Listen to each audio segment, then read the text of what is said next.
जय हो श्री कृष्ण भगवान के 5वें अध्याय का शेष भाग।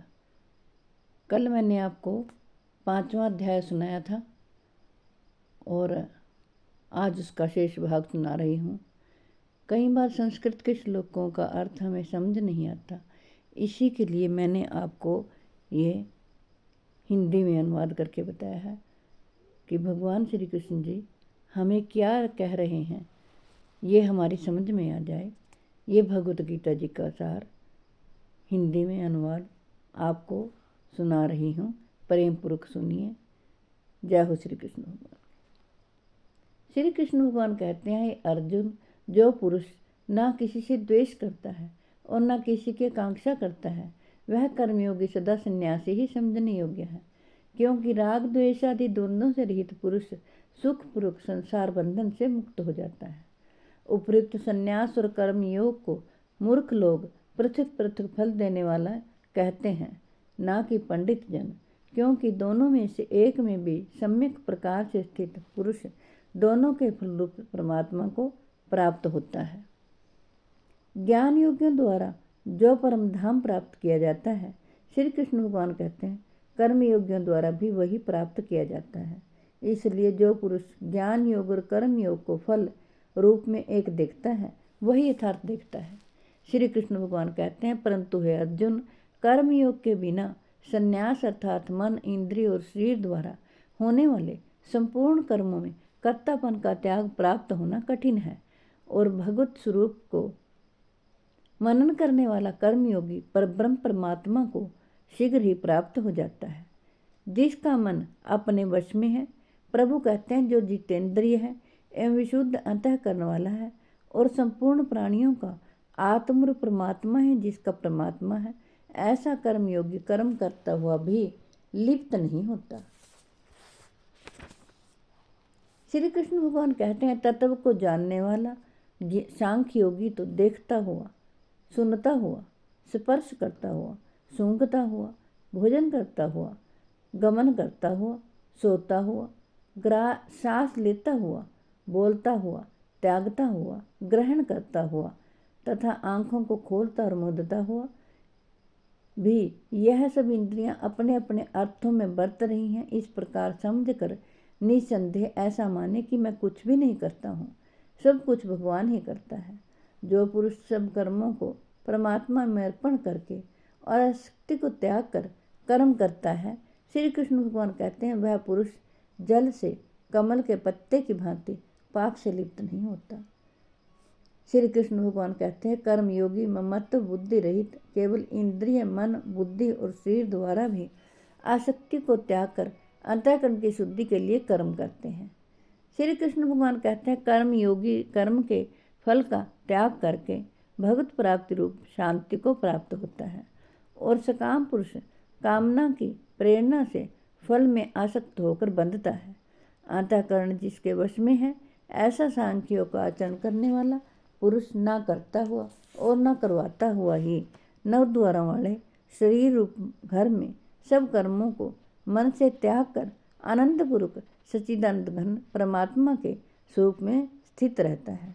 श्री कृष्ण भगवान कहते हैं, परमेश्वर मनुष्यों के ना तो कर्तापन की और ना कर्मों की और ना कर्म के संयोग की ही रचना करते हैं, किंतु स्वभाव ही बरत रहा है।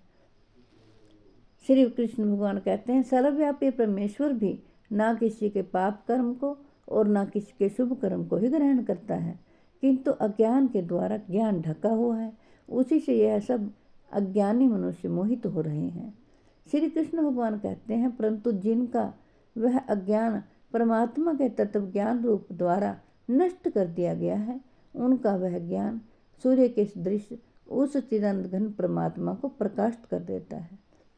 प्रभु कहते हैं, जिनका मन तद्रूप हो रहा है, जिनकी बुद्धि तद्रूप हो रही है और सच्चिदानंद घन परमात्मा में ही जिनकी नित्य निरंतर एक ही भाव से स्थिति है, ऐसे तत्परायण पुरुष ज्ञान के द्वारा पाप रहित होकर अपनुरावृत्ति को अर्थात परम गति को प्राप्त होते हैं।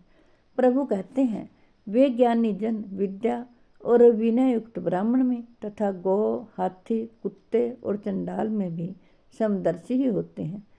जिनका मन समभाव में स्थित है, उनके द्वारा इस जीवित अवस्था में ही संपूर्ण संसार जीत लिया गया है, क्योंकि सच्चिदानंद घन परमात्मा निर्दोष और सम है।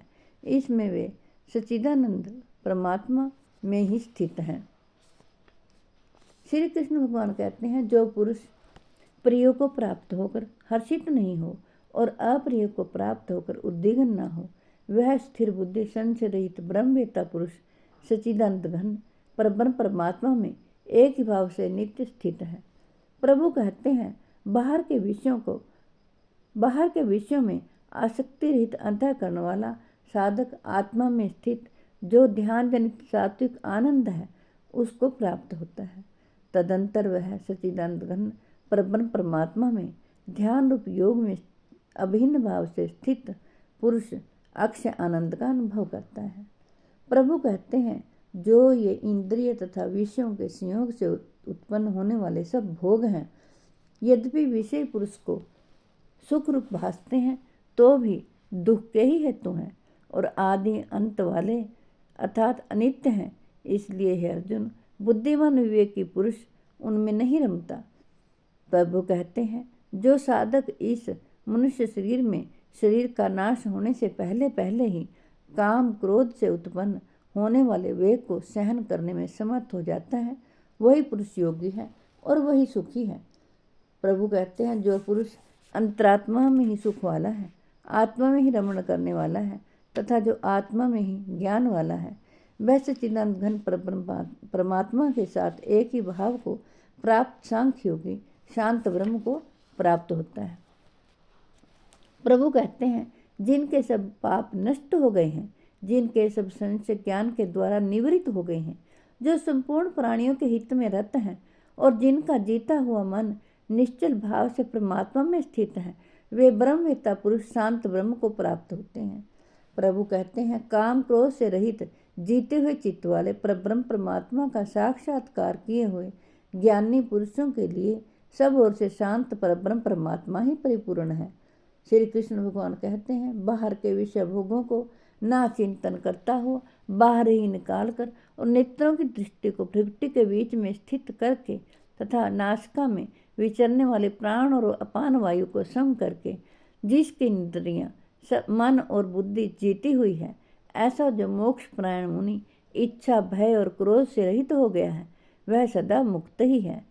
श्री कृष्ण भगवान कहते हैं, मेरा भक्त मुझको सब यज्ञ और तपों का भोगने वाला, संपूर्ण लोकों के ईश्वरों का भी ईश्वर तथा संपूर्ण भूत प्राणियों का सुहृद अर्थात स्वार्थ रहित दयालु और प्रेमी ऐसा तत्व से जानकर शांति को प्राप्त होता है। जय हो श्री कृष्ण भगवान।